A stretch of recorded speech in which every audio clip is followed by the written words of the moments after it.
E disso, aí você fez sucesso, fez a coisa direitinho, aí você passa a ser comentarista da Rádio Bandeirantes mesmo. Antes disso, o Band News e o Band Esportes, lá no Grupo Bandeirantes, na época, eles constituíam uma outra empresa dentro do grupo. Então, era um outro centro de curso.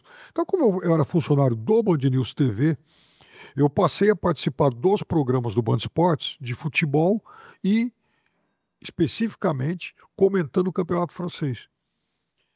E o Campeonato Francês tem até uma história que... uma coisa assim que me marcou como ser humano, como indivíduo, para sempre. Porque, lá se vão 20 anos.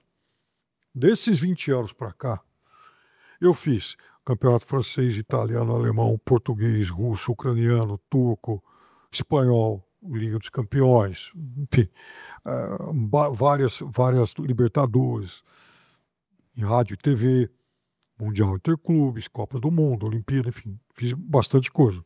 Eu diria que, assim, fácil, devo ter comentado aí uns 1000 jogos, pelo menos, né? Juntando rádio e TV. E talvez, provavelmente a maior parte disso na TV. O meu pai, que foi o meu grande incentivador, não viu nenhum.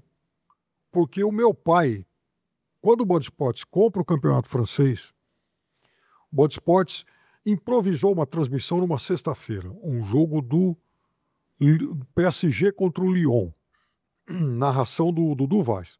Mas aí era só tubo. A produção em que a gente ia fazer um pré-jogo e aparecer para a TV e tal, ia ser só da rodada seguinte para frente. Esse segundo jogo seria na sexta-feira seguinte, o meu pai morreu na quinta. Puxa vida. Então meu pai nunca me viu. Meu pai me ouviu uma vez. Em rádio, sim, algumas vezes lá na Rádio Difusora, né? Então é uma coisa que eu guardo para mim de forma assim, muito... uma coisa que me toca muito, porque o meu pai era um cara que amava futebol. O pai tinha o maior orgulho que eu fosse trabalhar com futebol algum dia, né? É palmeirense, claro. Meu pai era um palmeirense doente, mas muito fanático por futebol, né? Aqueles caras que também acompanhavam tudo lá em Araçatuba, me influenciou praticamente tudo que eu fiz na vida. E aí, o meu pai, ele era tão fanático, mas tão fanático pelo Pelé, que o meu pai me provocou um carinho pelo Santos. Eu sou palmeirense, todo mundo sabe, mas eu tenho um grande carinho pelo Santos por conta disso. Porque o meu pai saía, meu pai quando solteiro, naquele tempo tinha trem, né? Então meu pai pegava o trem em Araçatuba na sexta-noite, o ponto final do trem era Santos, ele fazia Araçatuba-Santos, 15 horas de viagem por aí, para ver o Pelé jogar. Aí via o Pelé jogar no final de semana, no domingo de manhã, ou sei lá, quando acabava o jogo, pegava o trem de volta, olha o trabalho, né? Mas puxa vida, era o final de semana em que ele viu o Pelé jogar. Aí quando meu pai e minha mãe se casaram, em 1965, foram passar a lua de mel no Guarujá. Aquela coisa de, enfim, araçatubense, puxa, vamos passar um final, né? Foi uma lua de mel na praia, né? Não era uma coisa tão fácil assim. Aí meu pai tá lá no Guarujá e tal, e fica sabendo que ia ter um jogo do Santos na Vila. Acho que meu pai já fez isso de caso pensado.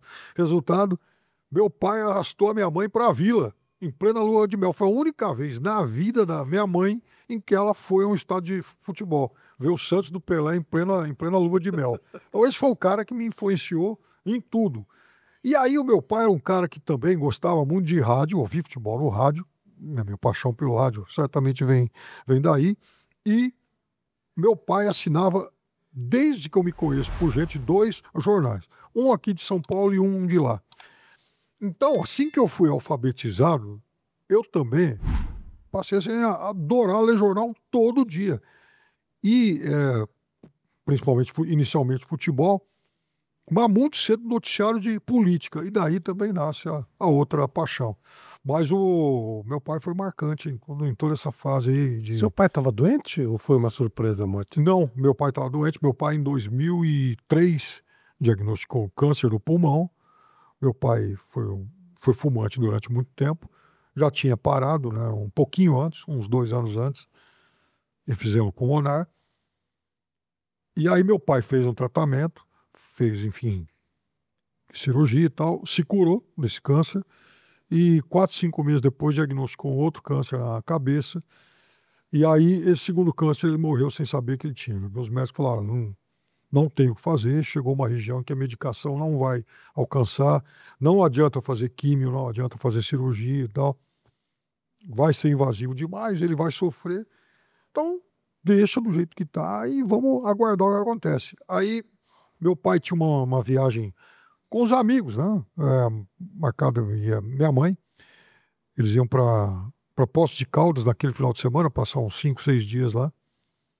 Aí meu pai sai da casa de uns amigos, um deles inclusive está vivo, olha, o anfitrião está vivo, um grande dentista lá em Araçatuba. Aí meu pai sai da casa dele, assistiu um Palmeiras e Guarani, eles enfim assistiram juntos, pega o ônibus, vai para Poços de Caldas, no outro dia começou a tossir muito, tá, né? Acabou morrendo em Poços de Caldas de pneumonia. Foi triste e tal, mas o que até hoje conforta a gente, né, é o fato de que ele morreu sem sofrer, sem assim, aquilo que se imaginava que poderia acontecer caso o câncer se expandisse. Né?